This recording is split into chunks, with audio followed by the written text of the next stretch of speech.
I alone killed several thousand people.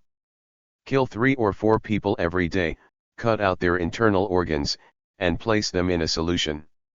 In the 30s of the 20th century, Japanese scientists created a real death factory in which they infected people with deadly diseases and tortured them with pressure and severe cold. How did the monstrous Unit 731 come about? What was it created for? Did the executioners feel pity when they carried out their inhumane experiments on people and punished someone? All the answers are waiting for you in the story. Factory of Death. I pray to forget what terrible devilish things we did, but it is impossible to forget. In the 30s, Japan was fully preparing for war with its main opponents, the Soviet Union, Mongolia, and China. Emperor Hirohito called his reign the era of enlightened peace. He was a marine biologist by training. The monarch believed that science has always been a killer's best friend.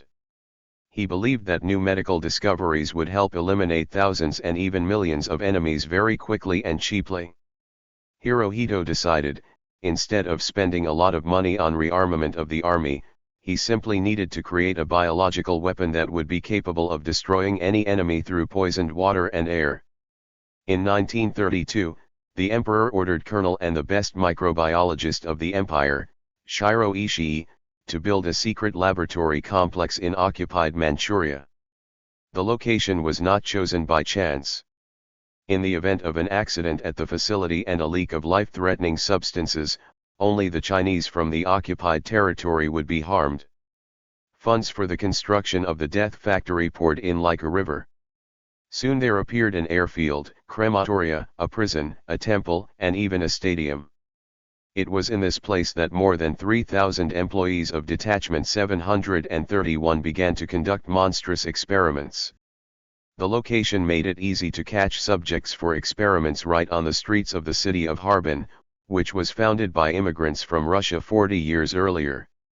Therefore, in addition to 60% of the Chinese, 30% of the Russians were among the victims. Biological weapons. Each squad was given the task of creating a virus. To do this we killed 3 to 4 people at a time. Under the document, Detachment 731 was engaged in maintaining sanitary standards in the Emperor's army. And on the territory of the laboratory there was supposedly a sawmill. For this reason, bloodthirsty researchers jokingly called the experimental subjects logs. Ishii himself treated his experimental subjects worse than cattle. Therefore, their infection with typhoid fever, cholera, plague, anthrax and syphilis did not evoke any sympathy in him. I thought I would treat wounded and infected people, but I ended up becoming a specialist in germ warfare. For the purity of the experiments, they were first fed and allowed to sleep. When they gained strength, they were considered fit for testing. The methods of infection were particularly cruel. Since the main goal of the detachment was to prepare for a future biological war, the subjects were tied to a pole in the middle of a field, onto which ceramic bombs were subsequently dropped from the air. However, inside such shells there was not gunpowder at all, but kilograms of deadly bacteria. It was these kinds of shells that Japan subsequently intended to drop on Vladivostok, Voroshilov, the future Usharaisk, Khabarovsk, Chita, and Blagoveshchensk. In total, scientists managed to conduct at least 12 field tests. Study of the course of the disease. In addition to developing deadly viruses, the Empire's scientists were also looking for effective ways to treat diseases. One of the units of the detachment studied exactly how deadly diseases are transmitted from person to person. To do this, the experimental subjects were injected with pathogens intravenously and were forcibly mated with people of the opposite sex. This method not only increased the number of sick people, but also made it possible to study the course of the disease in the fetus. After successful infection, the prisoners were placed on the operating table so that doctors could carefully understand the course of the disease. Of course, there was no talk of any anesthesia. For most test subjects, it was a one-way trip. We did terrible things. Have you dissected living people? Yes, they were alive. I cut out their organs and placed them in jars with a solution to see what condition the organs were in and at what stage of infection. Endurance studies in the detachment also studied the limits of human capabilities. The USSR's struggle involved a war in cold conditions, so the Japanese did not consider it superfluous to prepare properly, study the effects of low temperatures on the human body and find the necessary mechanisms to combat frostbite. During such experiments, the subjects were driven out into the cold or specially frozen. In addition, the prisoners were starved, they were subjected to the effects of gas, low pressure, X-ray current and even fire. One of these experiments, by the way, made it possible to make the discovery that a person consists of almost 80% water. True, at that moment the subject was drained to the state of a mummy.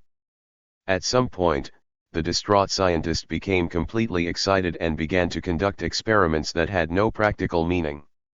For example, they swapped a person's limbs or transfused him with animal blood. When I got to the Kunstkamera with laboratory samples, I was horrified.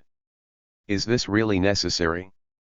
There were children and mothers there, and I thought how it was possible to do such monstrous things. From one hole to another, a person could live in the laboratory for up to 2 months.